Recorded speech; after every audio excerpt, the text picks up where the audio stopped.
Hi everybody. Well, it's the best I could do. Considering how rusted out this was, I really didn't want to remove this whole thing.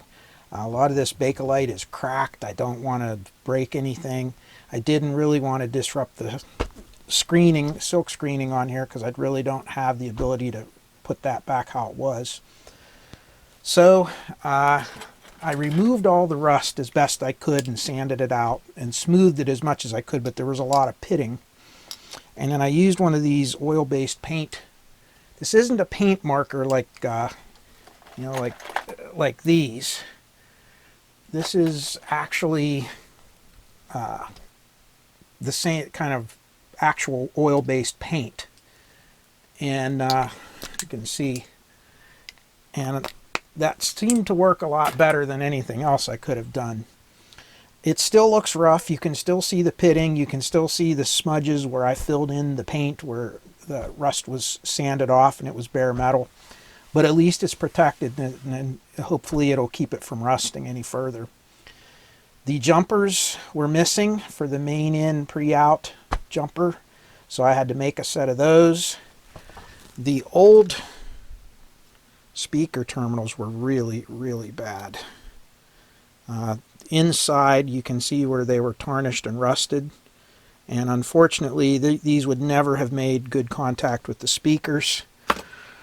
The only ones I had in stock without ordering ones were these really high-end rhodium plated, very good quality banana binding posts, and they have this really cool looking carbon fiber knobs on them and everything, and they are the highest quality. I mean, they're very good. And I made a block plate out of a very, very strong type of plastic that we used at work, and I had some scraps left over. I machined it on the router table so that it fits in the insert, and really it doesn't look too bad. And we know that the speakers are going to make good contact. So this is the best I could do. I showed you the fuse holder was broken. I had to put a new fuse holder in. This was broken off and bent for the turntable ground, so I found another thumb screw and reinstalled that. These actually polished up better than I thought they would. With the exception of this one here and a little bit around the edges, the plating is pretty much intact and it polished up very well. And what I ended up doing to finalize it was, let's see, I took one of these little foam swabs. These are really cool. You can get them on eBay or Amazon. And I soaked them with the red deoxit, which is the stuff for contacts, and I just polished them with it. And then kind of buffed out the excess a little bit, and they really came out nice. So I think they're going to work okay. That's the best I could do with what I had. The amplifier is installed, and like I said, this part from here forward is actually in very good condition. I don't know what, like I said, the only thing I could figure is this must have been rack mounted or something and used as a DJ amplifier, you know, to play out or something. I don't really know. But that's the only thing I could figure, because the faceplate is in really good condition. And other than having some dust, the circuit boards were really, really good condition as well. Doesn't look like hardly any work had ever been done to it electronically. So I have the module installed. We saw in the last video that it worked. So now we're ready to power it up and try it under full power with an actual dummy load on it, to see if it works and see if we can adjust the bias and DC offset. I put a couple little loops on here to make it easier to grab on, because you have to get down here and up here to check the bias. It's kind of a weird configuration how you measure it, but that's just the way it is. So that's what we're going to do. All right, it's slowly coming together. And here our second amplifier module is installed, and it fit in there just perfectly. And I have to say, I kind of like the way those speaker terminals turned out back there. I think it's going to be okay. As soon as the oscilloscope boots up here, yeah, it takes a while on these. we will get on with some testing. And we're going to start with, of course, with the dim bulb in to make sure everything's okay, but I'm pretty sure we'll be all right. And then we'll see if this thing gets any kind of output. Another thing I noticed while we're waiting here, this is not the original volume knob. It's a cheap one that somebody, you can see this is not a knurled, this is supposed to have a set screw on it. You can see this is just a cheap plastic knob that somebody drew a line on. It doesn't really belong here. I have some other really high quality aluminum ones that are this same diameter, but they don't look the same as these. And so probably what I'll do is I'll put it on there in lieu of not having an original replacement. And if I come across one of these, then of course we'll go ahead and do it. The more I started looking into the preamp, the more I think we're going to have a lot of work cut out for us on this. I think I'm going to have a lot of work here because these switches are all sticking and they're gummed up. I don't know if they don't appear to have been sprayed or anything like that. I think they just have some dirt in them, dirt and grime. So we're going to have to do some cleaning. And of course, a lot of the component leads, I can see tarnish on them. I see a lot of rust on the shield for the phono stage. So that's all going to need to be cleaned up. But this looks like it's going to be a really unique way that you take it apart. So I'm kind of looking forward to that because this actually looks like it might be easier to work on than it right now appears, so that'll be pretty cool.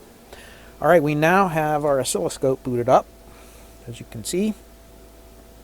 Let's start out by turning on the dim bulb, or turning on the amplifier, and let's see, make sure we don't have any shorts. Okay, so power on. Yeah, that was no problem at all. And let's move over to here and see if we get a protect relay. Yep, there it goes. Okay. So let's turn on the signal generator. I have a 1 kilohertz tone, 0.5 volt RMS going into the auxiliary inputs. I have auxiliary selected here. And let's just do our preliminary, and I know there's a lot of reflection here on the scope screen, unfortunately, but we're just making sure that we can pass a signal here. So let's see what we got. All right. Kind of noisy, huh?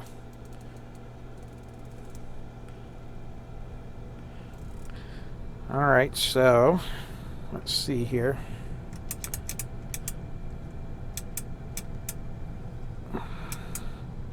Oh, yeah, we have problems with the speaker switch. So the speaker switch is not good. You can see we have one channel out, and you can see by wiggling the switch around there, now it just came back on. And you can see the dim bulb really lighting up now as we start to draw a lot of power. So that's normal, that's okay. But you can see we're getting a signal, but again, very bad with these switches. They're so dirty, and it seems like all the controls in this are like that. Let's take a look, and of course we kind of preset a few things. We did not really do much with the bias setting on this because we didn't have enough voltage, but let's connect the test points that we created, and let's just see what kind of bias we have. Oh, that's good. 11 millivolts. I have the other side set to about 15. That's good for right now. We can touch that up a little bit later and kind of get a I just wanted to see it work right now. So that's not bad. Let's connect to the speaker terminals and see if we have any DC offset. No, that's good. Look at that. 1.6 millivolts. That's fine. I'm not even going to touch that. Okay. So our new amp, both of our amplifier modules are working.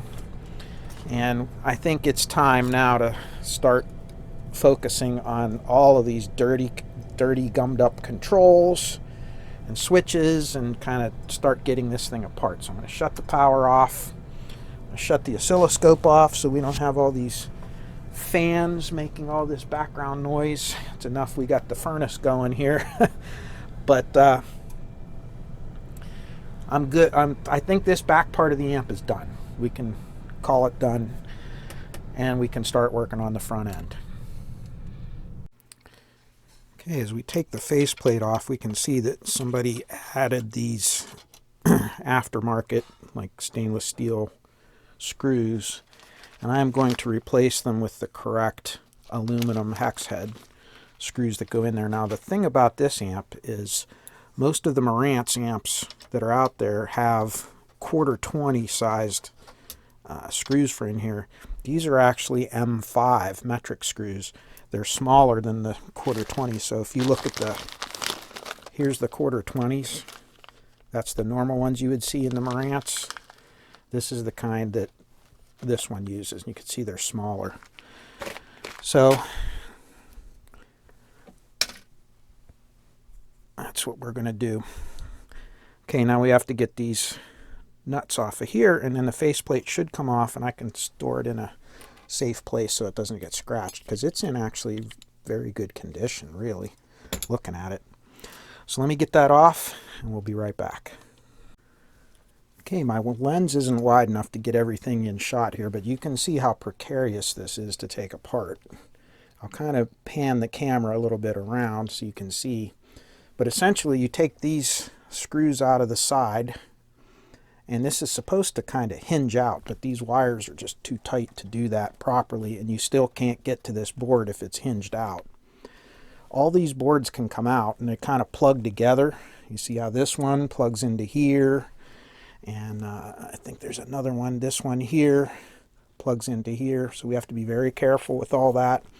And then we can remove these boards, and you can see just how many things there are that need to be serviced and how many layers there are we have to take apart if you want to work on this. So this is going to be quite the extensive project to get this out.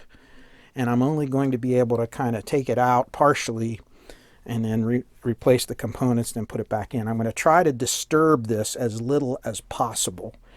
And I'm going to be very careful with what I do, because I surely don't want to take this out any more than I actually have to. So I'm going to be very careful. If it gets too bad, I may have to majorly desolder a lot of this stuff to get a board the whole way out. I'm trying not to do that, but if we have to, we have to. There's nothing else we can do. I guess there's no turning back now, is there? Oh boy. Okay, these boards are held in by these silly little plastic locking pins. I can't stand them. We have them at work a lot too, and some of the equipment we service, and they hold the boards down. And really the best way to get those out, you can use a pair of very thin wire cutters and kind of pry underneath them to get them out like that. But there is a specific tool to remove those, and it's looks like this. And you can buy these on eBay and Amazon, I'm sure, and you can probably spend a whole lot of money and buy a professional one from some manufacturer, but really this is all you need. And to get them out, I'll do this one here. So you can see the little hole in them. So what you want to do is you want to get into there with the front and just kind of pry up, and then get that centered over that hole there, and just pull the pin out like that. It comes right out. Real easy. Without it, it's easy to break them and cut them and so forth if you're using regular wire cutters. But but you can use wire cutters and they work also. In situations like this, they just get tight. It's so hard to get in there. But if you work them loose, then you can use a little pair of needle nose. They come right out. All right, let's get these boards out and I'll be right back. Okay, as you can see, I've taken the whole faceplate and everything apart, and expect to spend about a half an hour doing that, getting everything apart, marking the screws, because there are some like sheet metal type screws, and then there's also some machine type screws with different threads and so forth. So you have to make sure you get be able to put them back the way they came out.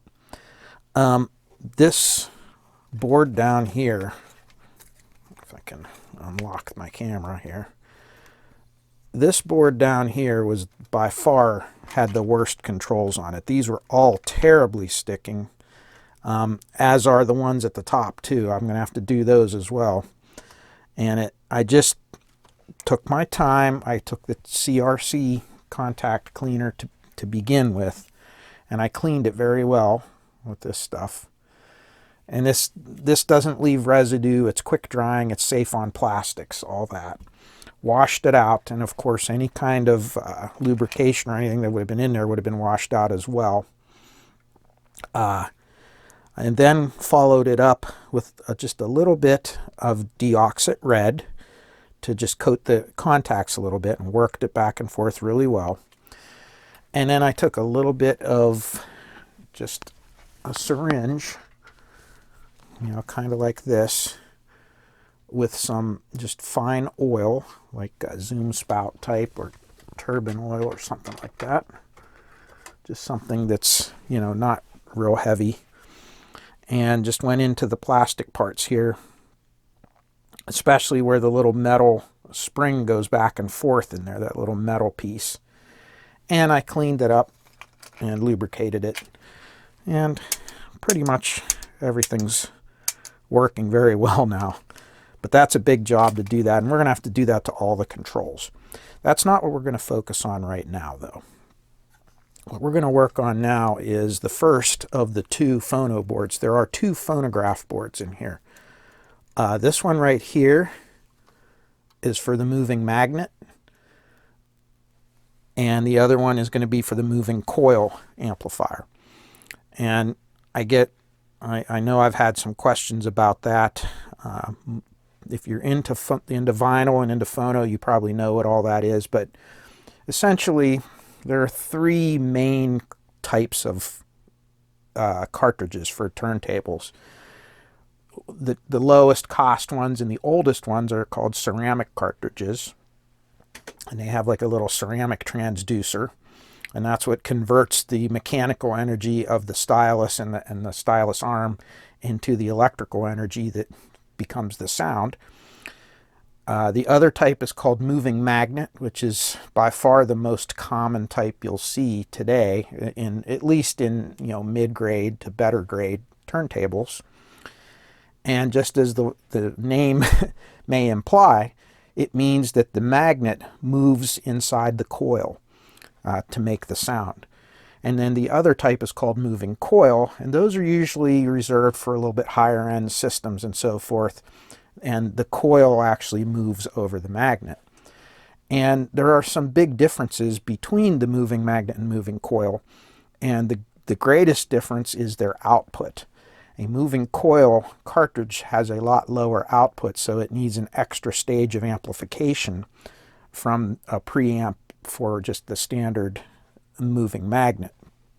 So what you'll often see in these amplifiers is you'll see one circuit that is dedicated to the moving magnet cartridges, and then when you switch to moving coil, the moving coil preamp will amplify the signal up to a moving magnet level, then feed it into the moving magnet board, which will then feed it into your preamp of your stereo.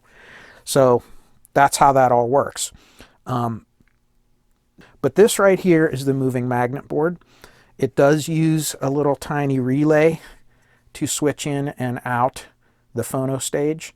And These ones, I think, are not going to be the problem as problematic as some of those other ones with the little clear tops on them. I don't think this one will go bad.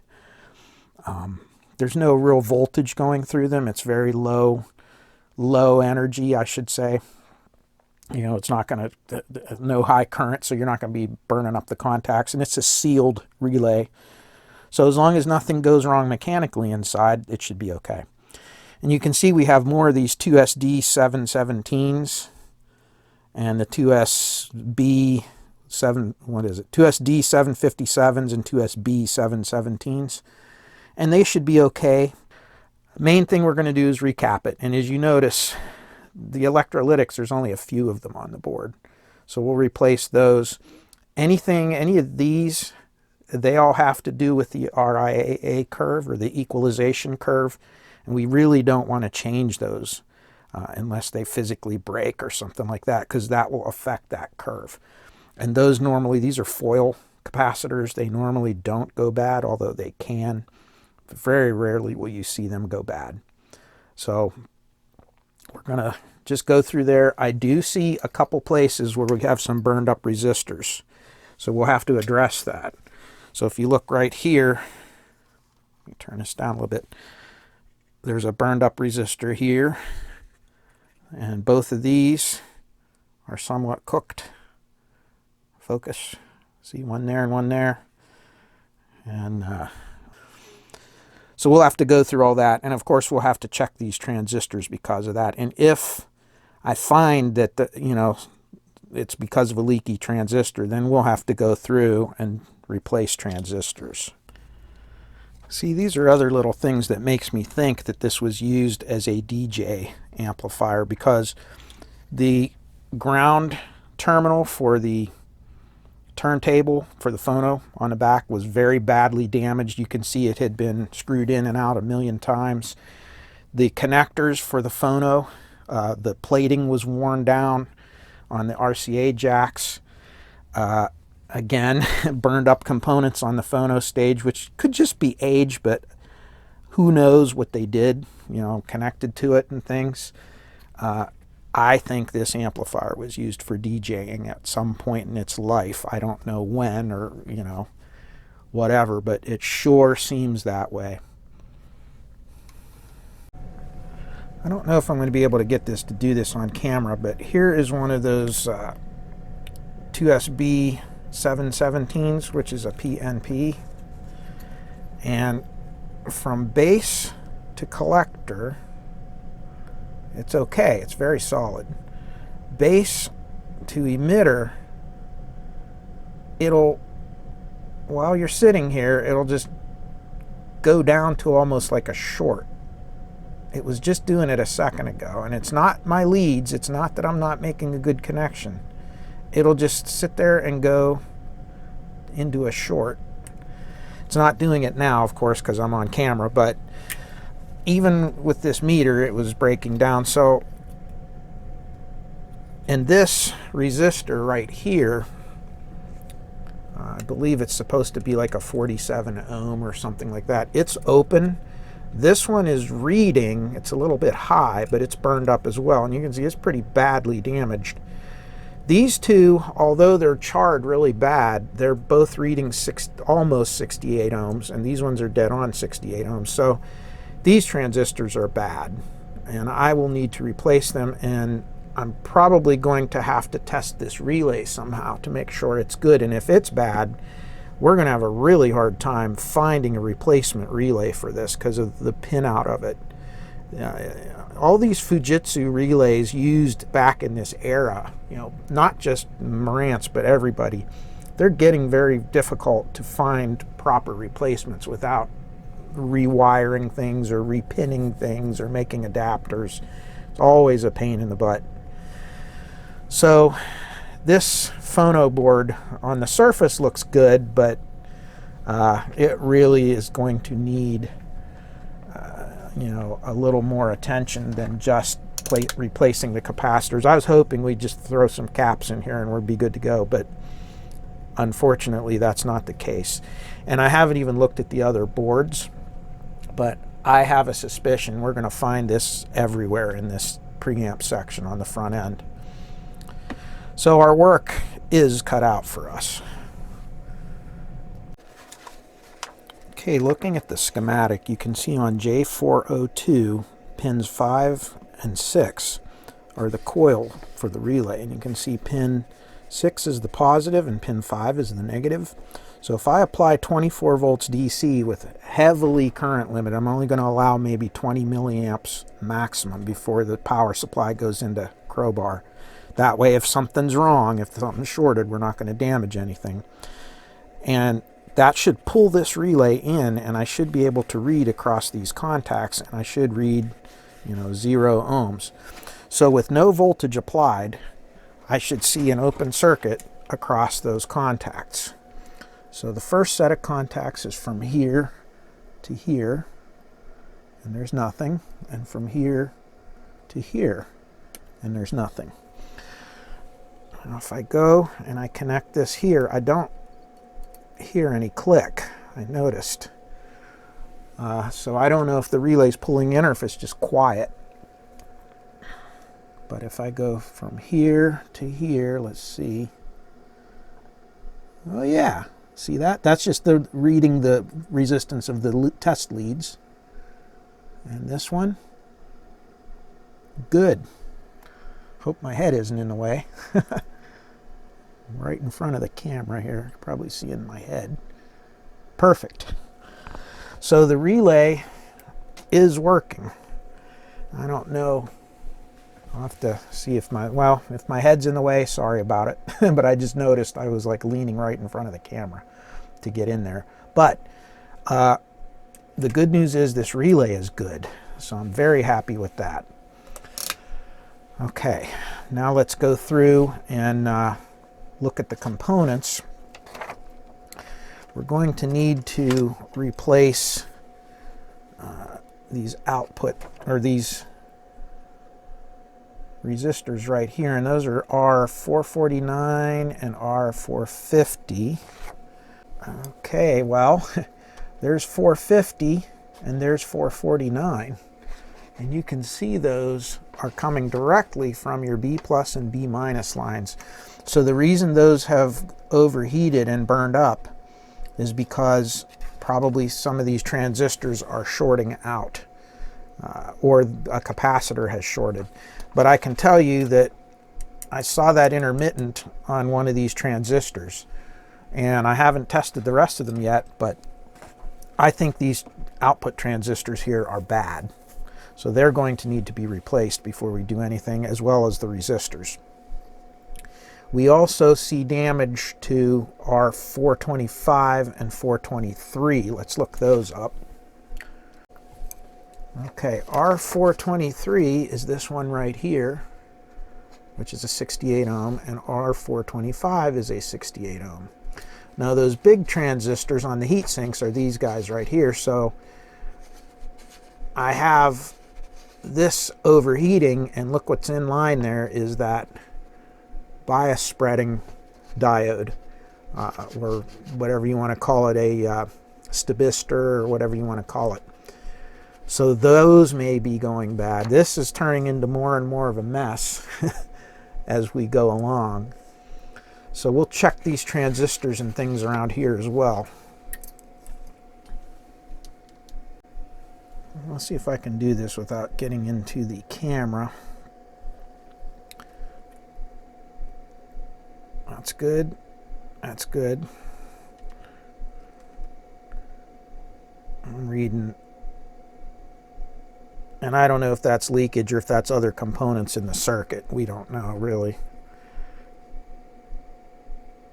That one's good. That one's good that way. The other thing we need to check is, yeah, there's a capacitor there. Capacitor there. Okay. So they technically are checking somewhat okay, but that doesn't mean anything when you put a load on it. We have to be very careful with these pins sticking up here. Let's see. We have these transistors on this side. I'm going to prop this up on something so that it doesn't sit on those pins totally. Kind of get it up off of there a little bit. And let me see if I can reposition the camera to make it so you can see everything, but I can still work on it. Okay, how's that? Awkward, but we'll deal with it. Okay, this is a 2SA, so that would be a PNP. So there's the base. That's no good.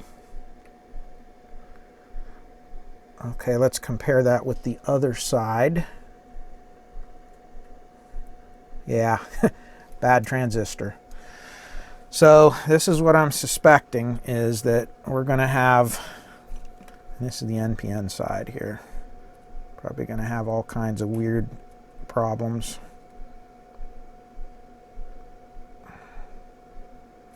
And I don't know about leakage, doesn't really matter.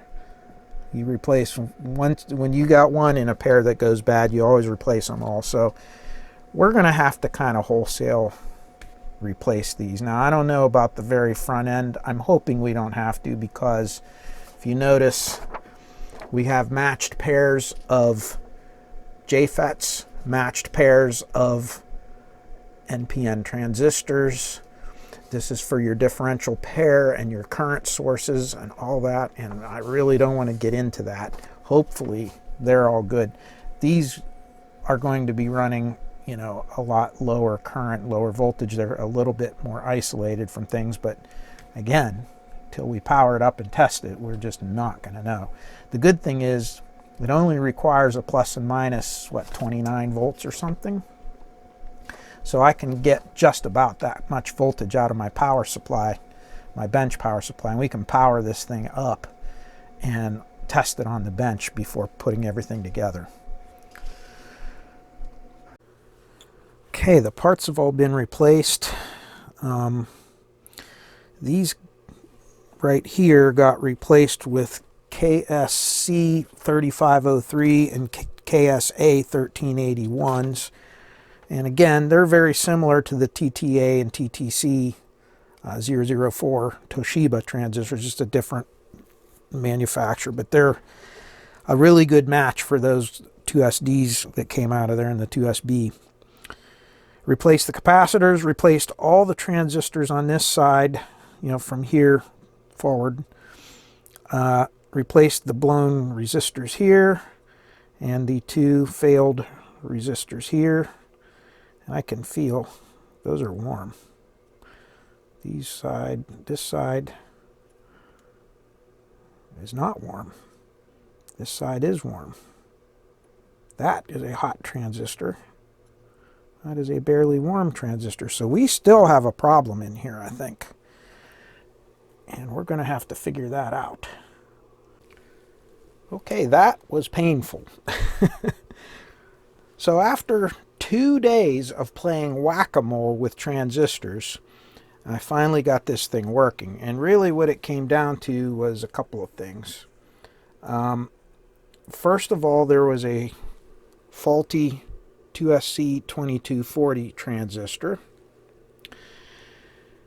And one of these capacitors developed kind of like a leak. I don't know what it's not a dead short, but it would intermittently short, and it caused another transistor to have, well, shot noise, I guess. And so I replaced it. But before that, you'd replace a transistor, it would work for a second, it would fail, and it was because of this goofy ceramic capacitor. Finally thought I got it working, put it together, and one channel would not work at all. Chasing my tail for another half an hour, I found out that this transistor right here, when I replaced it, I put it in backwards. So I removed that, flipped it around, put it in the right way. Now everything is working. We have our new resistors, everything's good. I have this connected up to the bench power supply. I have my 28 volts being fed into it. It is drawing about 40 milliamps for the whole board. And these are now above room temperature is all they are. I mean, they're not ice cold, but they're actually, you can feel that they're room temperature or a little above. I have a 1 kilohertz signal, 2.5 millivolts, which is just a very small signal, but that's, you know, phono cartridges are small signal. And I'll talk about the power after we look at the signal here. So if we look at the input of the relay, because I don't have the relay actuated, so we're just going to look at the input of the relay. And if we go up here, you can see on the scope, there's a very jumpy 1 kilohertz signal. And if you look at the input down here, that's how tiny it is going in. And a lot of what you're seeing, all that jumping, is because this thing is very high gain, and it is sitting out in the open, so that jumping up and down is a low frequency hum that you're picking up from the board, you know, from being on there on the bench. If I move over to channel 2, and I look at that, let's get our scope on the right pin. We have exactly the same signal, and it's exactly the same amount of jumpy. So the preamp, the moving magnet preamp, is now working properly. The other thing that was really interesting is went to hook up the power to this thing to power it up, and things just didn't look right. So I scanned this and put it up on my paint shop, and I drew out the current paths for the positive, negative voltage, and ground.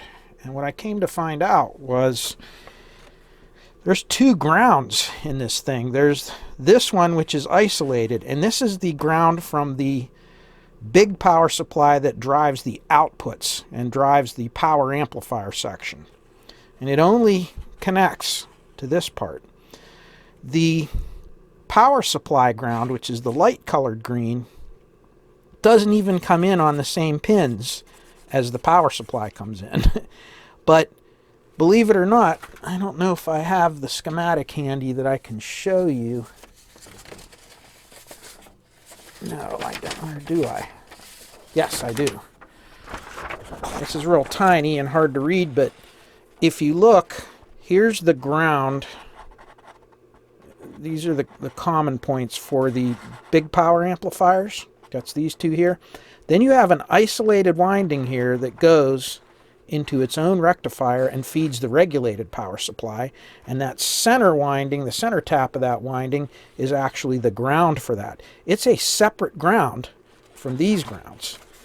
So to connect the power supply to this, you hook the positive leads to this connector, or I'm just hooked up to the resistors.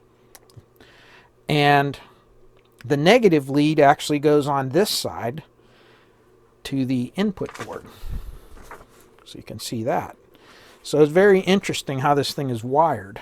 It actually has an isolated power supply and ground for the preamp section with regard to the power amplifier section. And part of that, I think, and this, don't quote me on this, but this amplifier has the option of having direct coupled or AC coupled inputs on the preamp. And if you run it on AC coupled, it isolates everything between the preamp and the power amp section, I think is how that works. And if you hook it to DC, then it combines everything. So it's kind of strange, but well, that's how it works. Again, this is the first time I've ever worked on one of these 1300 DCs. These are kind of rare, and you know, I only do this as a hobby, so I'm learning as I go on this one. But this is functional. I'm happy with it, and I'm going to get it put in, and we're going to move on with the rest of it. Okay, I just wanted to do a little experiment here. So I just sprayed fader lube into the balance control slider and ran it back and forth a million times, and you can see it's all oily and gross, but it didn't clean it. And that's the problem with all this. And you can see the little fingers. I already wiped them off with the little fiber brush to get the contacts clean, but they were still tarnished as well. And so even if I just take a paper towel and kind of wipe this off a little bit, you can see, and I did that video on cleaning potentiometers and on the overuse of deoxit and fader lube. And a lot of people came back with comments saying that, you know, the deoxit won't break down carbon, and that is 100% true. But you have to understand this fine carbon right here. The carbon, of course, is the part that gives it the resistance. But it's a powdered carbon, and it's formed together with a bonding agent. And you have to watch, because sometimes when they design these, that bonding agent will break down from certain chemicals, including the red deoxit. I mean, that's why there are two different types of that chemical, the red and the green. And even with that, you have to be kind of careful, because it will take some of that off. You can see, even as we wipe it, you see that black stuff.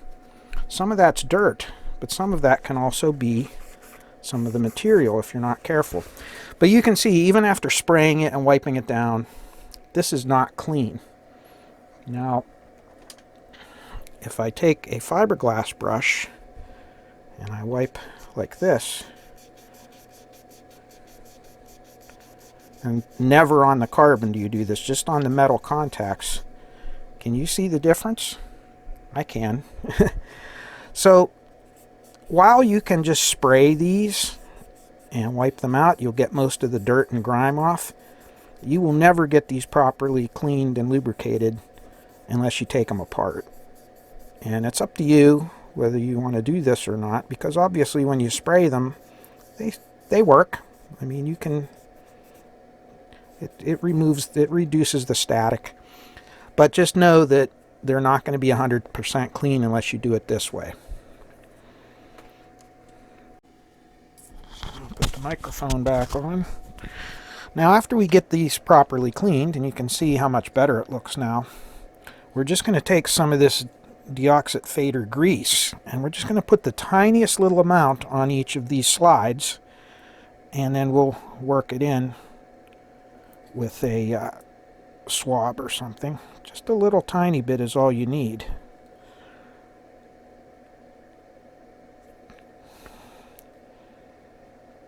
Just like that.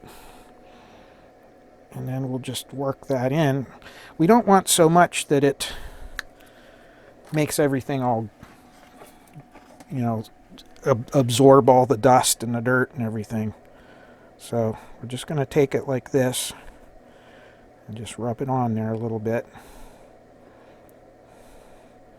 just to give it a little bit of protection. And then we're just going to take this and just clean off the excess. You don't want it to be swimming in it. That's all we need, just this tiny little amount. Now, the other thing that this is going to do is when you spray that deoxit, or any cleaner for that matter, just, you know, most cleaners have mineral spirits in them, you're going to remove all the damping grease from up in here, and then these are going to feel kind of stiff and hard to move. So what we're going to do is we're going to add a little bit of damping grease to this as well. And I did find that you can purchase it on eBay. I'll show you what I have here. So you can see this is called Neogel 767A, and it is a synthetic hydrocarbon grease. And it's designed to add like a damping effect to this. So what I'm going to do is I'm going to take this and put it onto a little applicator. like this. And then we're going to work it into, and it's very hard to squeeze out because it's very, very viscous and thick. So we're going to put this in. Let me back up the camera a little bit so you can see a little better. And we're just going to put some of this on the perimeter of this so that it slides more smoothly. And it still has that kind of little bit of friction to it.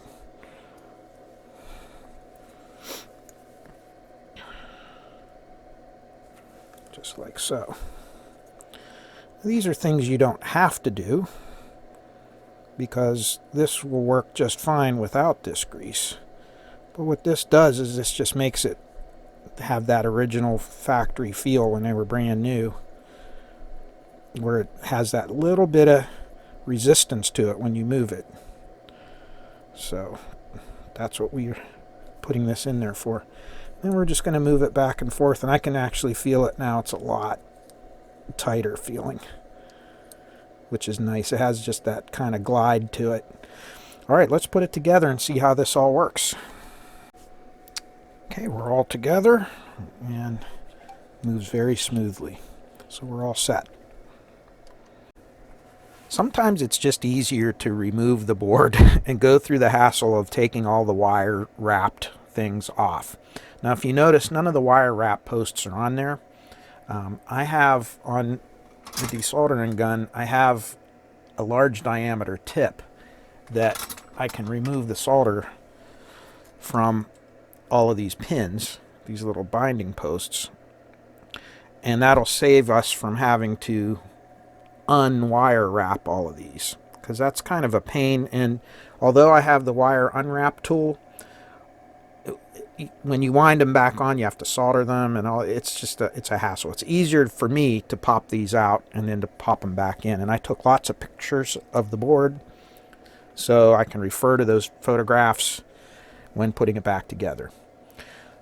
As you can see, there's a lot of capacitors and a lot of different things on this board that we want to go over and check. And it's just easier to do it this way than leaving it hang by the wires. All right, let me get started. I'm going to replace the capacitors, and then I'll come back, and then we'll go through and do a few tests on this and make sure everything's good. We'll clean the controls, and we'll get it put back together. Okay, the first thing I'm going to check on this board is these 4 non-polarized electrolytics. They're 10 microfarads at 35 volts.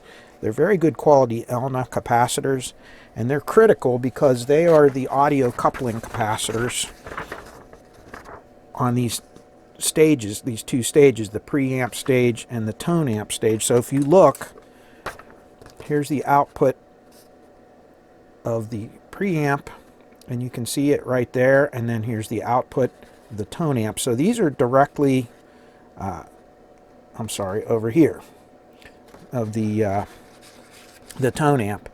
So these are, and there's another set right here. These 33s are also going to be bipolar caps, I think. I'll have to look at them. And the thing is, I do not have that value of non-polarized capacitor in stock, and I would have to place a special order, which would be very expensive and time consuming. So we're going to very carefully check these. If they check exactly the same and they're within spec, we're going to reuse them and leave them in there. If not, then we will go back and replace them with different caps. The strange thing is, they actually on the board, and I'll zoom you in a little bit on one of them, you can see, they have a positive marking on them. Same thing over here, positive marking. And I have a feeling originally these may have had polarized capacitors in an earlier revision, but I'm not sure. And you can see this one down here does not have a positive marking. So I don't really know, and let's see over here. Where's the one that came out of over here? There was one. We'll have to find it. right here. Nope. 1, 2, 3. Oh, there it is, the fourth one. So there's no marking there.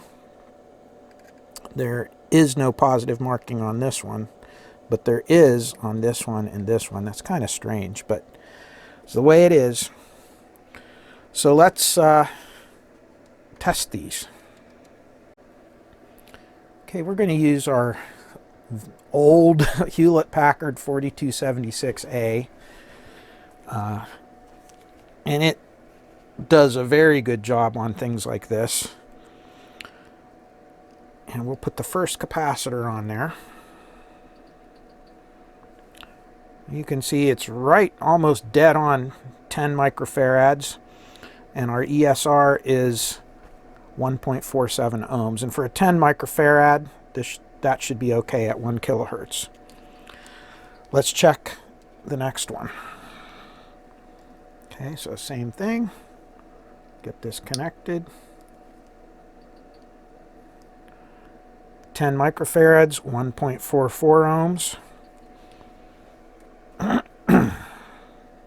Let's look at this next one. 10 microfarads, 1.43 ohms. And the last one,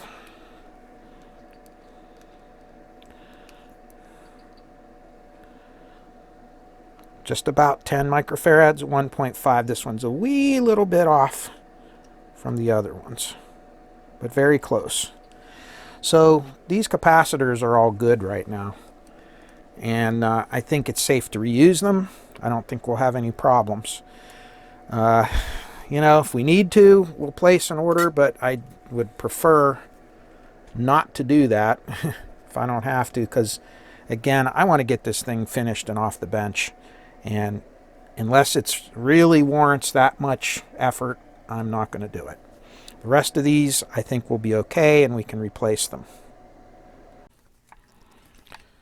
Well, the boards are all recapped.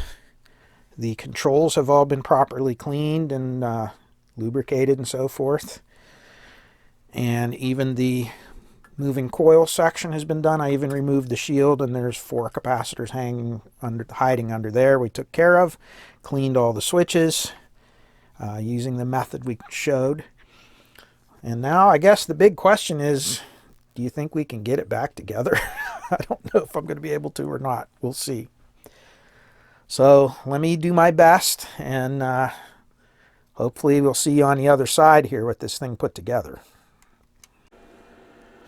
All right, so after impersonating a proctologist trying to perform a root canal, I managed to get all this put back together, and it was not easy, but everything is together. For the most part, I got all the switches working.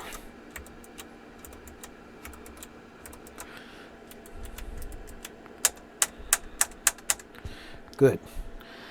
And I was able to find this solid billet aluminum knob. It's not, as you can see, it's not a perfect match, but it fits and it works. It's very well made, so it should be good. It's a lot better than this one that's also not the right knob. Somebody kind of drew that with Sharpie marker. It's like plastic, and it doesn't have a set screw, and yeah. But so everything's together. It cleaned up really well, and I have no idea if it's going to work after taking all those wires apart and taking everything out, and you know, everything seemed to go back how it's supposed to. So I'm now booting up the oscilloscope. I have the signal generator turned on. I have speaker wires connected to the dummy load and feeding into the auxiliary input.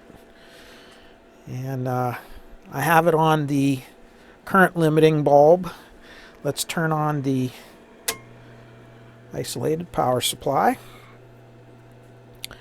And let's turn the power on and see if this thing shorts out. Okay. A little flash of the bulb, and it dimmed back down. Do we have Protection relay action. Yes, we do. Okay. Auxiliary. Everything's okay. I think we can try this. Now, of course, the light bulb is going to limit the current, so we're not going to be able to put any real high power out, but we should be able to pass a signal now. Let me turn on the signal generator. All right, let's see what we get. Volume up.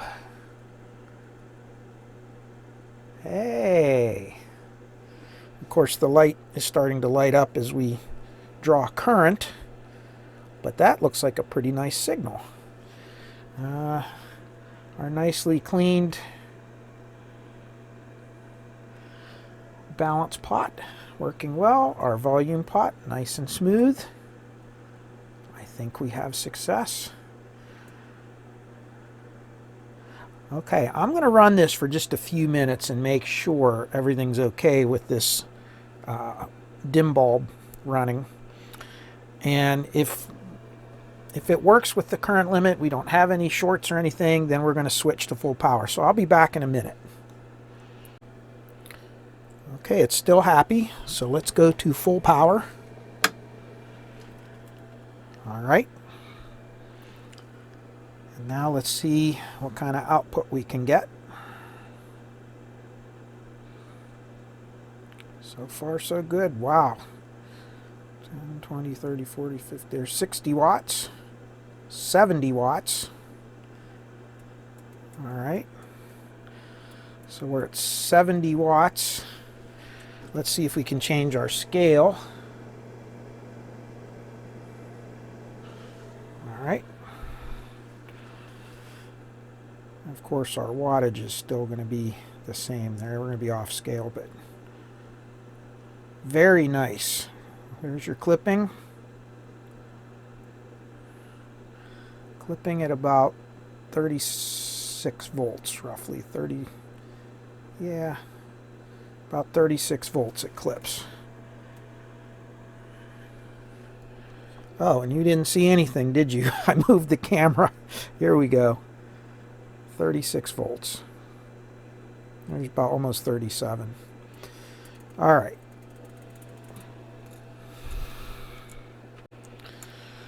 So that 36 volts was about 160, was it 160 some watts per channel. So definitely exceeds the 150 watts, which is good. So let's rig up our distortion meter and just kind of do a rudimentary test of that. Okay, let me see if I can get everything in shot, and I'll zoom in as best I can. So in the upper left hand corner, here's our distortion meter. On the right is our scope. Let's get some power to it. All right. So there is 10 watts per channel. And look, I'm not even reading any harmonic distortion yet. 20 watts per channel. 30 watts. 40 watts. 50. 60. 70. 80 watts per channel. We're now at 0.02%. And let's just go all the way up to about 150 watts per channel. Look at that, 0.048%. Wow. Beautiful. All right, let's look at the other channel now. Switch it over. Let's see what this one does. All right, looking at the distortion on the other channel. Just take it right up. And there it is. 150 watts per channel. It's a little bit higher distortion, you can see there. Just a tiny bit more. Still 0.06. Not bad. Wow. Okay, this thing's working really well. I don't even want to do any more tests yet. I want to hurry up and listen to it. I'm going to connect it to some music.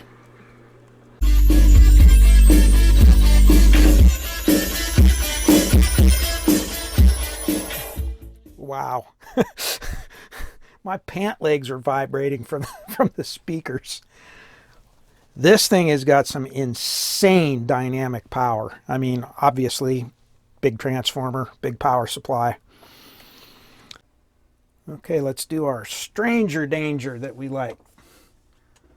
All right.